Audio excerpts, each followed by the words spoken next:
Hello, and welcome to my next Executive Series video. Our topic today is Definitions, Part 5. Aaron Snyder here from Quality Systems Explained, where we make quality systems simple for you.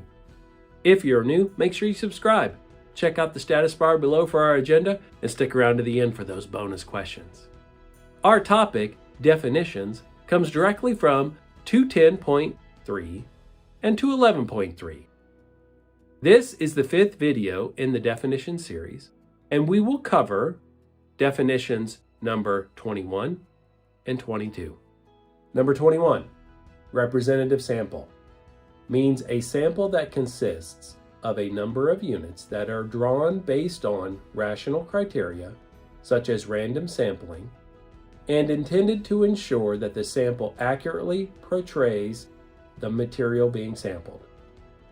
Number 22, gang printed label, means labeling derived from a sheet of material on which more than one item of labeling is printed.